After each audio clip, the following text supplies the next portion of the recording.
Buenos días, buenas noches. Today I'm going to talk about my relationship with God and how it affected me. I'm going to talk about my personal experience, and I know that everyone feels it completely differently and everyone has their own journey with faith. So today I'm going to talk about multiple things. The before that I met God, the after, the difficulties I had, and how I re-encountered Him not so long ago. And how has been my journey with it. And on the screen I'll put also a lot of pictures of my summer 2024, because like you will see is where I met God for the first time. So initially, before I met God, what were my thoughts, my belief? So before I met God, I wasn't religious at all. I was not an atheist, because I knew that something was there, but I didn't call it God. I call it universe or things like that. And I think it's because when I was a kid, I was a believer, a sort of Catholic Christian, thanks to mom and my family. But after all the traumatic experience I've had, and when I asked God help, He didn't answer. Well, that was what I thought at least. Even though He was obviously with me during all that time, it's just that I didn't see it well. And so I stopped believing. And I started believing when I was a little bit older, into the universe and things like that. My family is Catholic.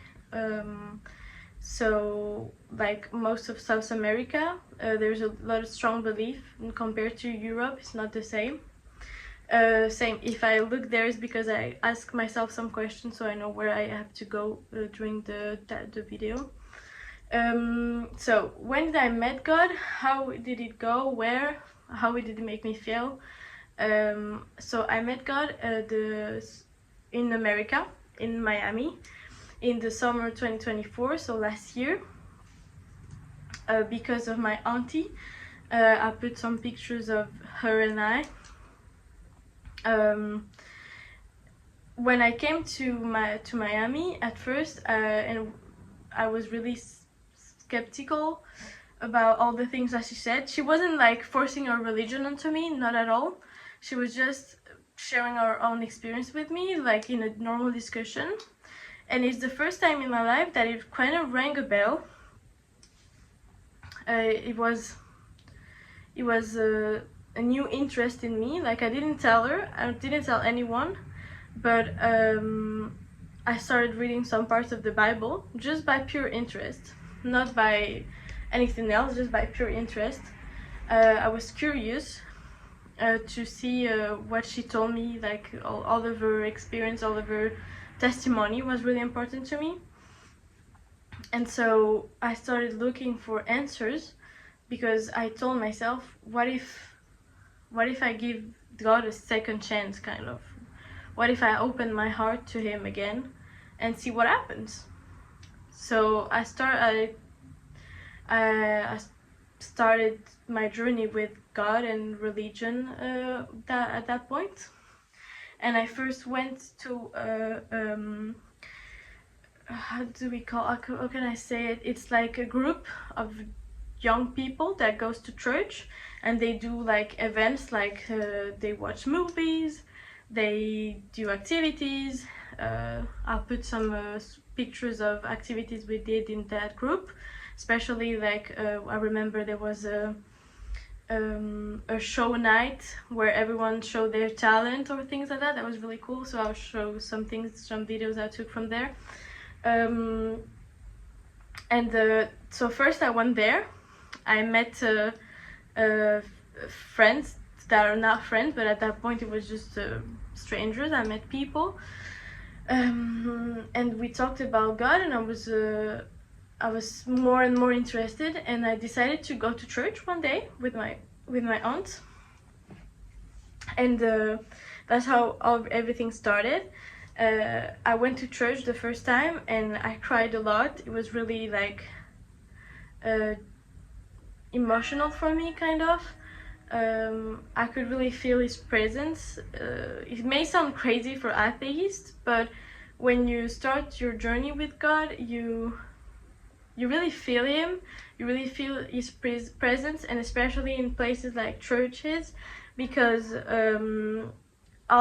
everyone's energy is connected to him, and it makes you feel him a lot. So I cried a lot that day. I will remember it all my life. And I started going to church every week. I started making friends, like I told you, that were Christian, and that helped me a lot. So at that point, I became Protestant. I wasn't baptized yet, but I will explain that later. It really helped me through my journey with mental health. What resonated with me and how did my faith grow? It was really something quick for me. I know for some people it can take months, even years, but for me it was really, really quick. Kind of changed from day to night, to be honest. The fire of God, like we call it. I went to Colombia as a Christian as well, and that was really beautiful. The experience. I will put some pictures of my journey there, of my trip there. It was so nice. And when I came back from Colombia, I wanted to get baptized there because I stayed there only 2 months, and I really wanted to get baptized there because I knew when I came back to France, it would be more complicated to get baptized, and it wouldn't be my church of heart, because even now that I'm in France, I still love that church with all of my heart, and I miss it a lot, to be honest. I miss my friends from there because they were really great people. What a great influence on me, and who made me grow. That was also what made my faith grow, because when you're surrounded by people that believe in Jesus, you start to become more like them. And there were people that were older as well and were more advanced in their path on with Jesus, and it was really helpful for me as a new Christian. My baptism was really something incredible for me. It was really powerful, and it was like so much energies were around at that point. Like, I'll put the video of my baptism there while I talk, but you'll see like the birds were flying upon me. You don't see it on the video, but there was a lot of fish just like jumping around me. Like, it really for me was a proof of what I was feeling, that I wasn't like I was right of choosing that path. Obviously, I don't force anyone to believe in what I believe, and if you don't believe in it, just think that it's pure hazard on nature. I completely understand. It's your point of view. I respect it, but for me, it was really a proof that I choose the right God, that I choose the right religion, because there was all of these energies around me. The nature was celebrating with me, kind of. Then obviously, when you after baptism and being a Christian, the devil wants to attack you way more often than before. It's really difficult to stay in the beginning with faith, because it really attacks you a lot. And when I came back to Europe, to France especially, at the beginning I was still going to church, I was still doing my things for God, but time passed, and I didn't went to church. I started smoking again. All of these things that were bad for me, because it's not that I didn't believe in God anymore. It's just that after 2 months of being completely like surrounded by all these people, by all of this energy, and you come back home and you don't feel that energy anymore. It's really difficult for a new Christian to not be surrounded by the community. And the church that I went wasn't enough community for me, maybe because I didn't invest myself enough. That is also my fault, obviously. But after months of silence, after months of not doing anything for God, just believing in Him, of course, but just being really far away from Him, I decided to come back to Him because it was the right thing to do. And the thing is that I felt really hypocrite with myself to say like I'm a child of God and I still do these things. I think that's a battle we all go through when we are Christians or even other religions, to be honest, because you compare yourself to other Christians that do things way better than you do, and you're just like, how can I say that I'm a Christian if I still do these things? But when you start to really learn and to read the Bible and things like that, you know that God never wanted you to be perfect. He never wanted you to be perfect. He never wanted you to be like, you cannot be even. Like, it's not that He didn't want, it's that you can't be perfect. You can't be perfect, and you just have to accept your errors and try to learn, try to grow as well, try to not to do them again. But God will understand if you fall as well. Sorry, because we are humans and we are not Jesus. We cannot be like Him. He's the only perfect human who has walked on earth. So how did it go for me? I remember I was with my boyfriend, and I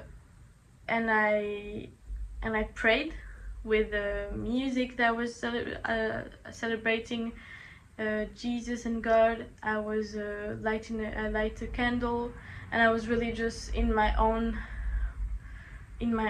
space for God, in my own space, just praying and saying sorry, admitting all the things I've made, and getting back to His arms. That's the how I could resume it, to be honest. So now I'm going to talk about like how do I practice and my favorite things to do. So I practice like every Christian does, I think. I really like to read the Bible, and I also have a journal that I just started because I received the journal like yesterday. So I posted it on TikTok for those who know my TikTok account. So it's in English because I'm going to read the Bible. I am reading the Bible in English, but I'm saying I'm going to because I just ordered the Bible. I will put a picture of it on the video. It's beautiful. And so I'm going to read it in English. So everything is in English. So if you can't sleep, don't count sheep, talk to the shepherd, because Jesus is often Jesus and God, well, the same, but God is often referred as a shepherd. So here's a sheep, another sheep with a rainbow, and you can also read the Psalm 4:8. In peace I will lie down and sleep, for you alone, Lord, make me dwell in safety. Then you can read here, Jesus loves you. I don't know if you will read anything because the screen is mirrored. And on the rainbow, there is Genesis 9:16. The rainbow shall be in the cloud. So that's the first page. Then we have my Bible tracker. So for the moment, I've read Job, I've read Matthew, and I'm almost ending Mark. So as I say, I'm really like, I've read as well some Psalms, some Proverbs, things like that, but like finished. Obviously, it takes a lot of time. Then is this page of just celebrating Jesus, and I really like this page. I think it's really pretty. All of these two are inspired by Pinterest. Pictures I have found. This one, no, this one just came from my imagination. And on the Jesus page, we can find "You are loved beyond measure." So that's Ephesians 3:19. And I can do all things through Christ who strengthens me, Philippians 4:13. Then this page, the 10 Commandments. So I'm not going to read them all, but there's the 10 Commandments. And for the moment, that's my journal. So I really like journaling on God. Like, that's so cool. Like, I really like it. To draw little things, it's so relaxing, and it's really making me closer with Him. And so that's one of my favorite things to do. How I try to be a better Christian as well. I try to do my best. That's what God wants. And I try to, for example, listen less music of the world. Just music that praise God. Try to be more I don't know how to say it, but to be more forgiveness. No, to forgive. Forgiven? To forgive people. Yeah. Forgiven. Yeah, to forgive people. Well, I'll try to forgive people more. To be more modest about my clothes as well, because I always had like, when you're curvier as well, it's difficult it's more difficult to put clothes on and that they don't show your body. But I just try to be on simple things, to be a little more modest, a little bit more close to God on those things. And I also have apps like Lexio 365. It's the prayer app that I really like. There's the I don't remember exactly the name. I will put the names and the pictures of the apps on the screen. The Shepherd app is like Duolingo, but for the Bible, so it's really interesting.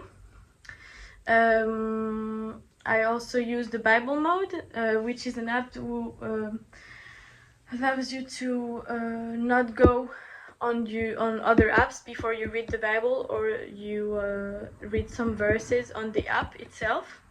So it closes all your apps, you cannot go to them.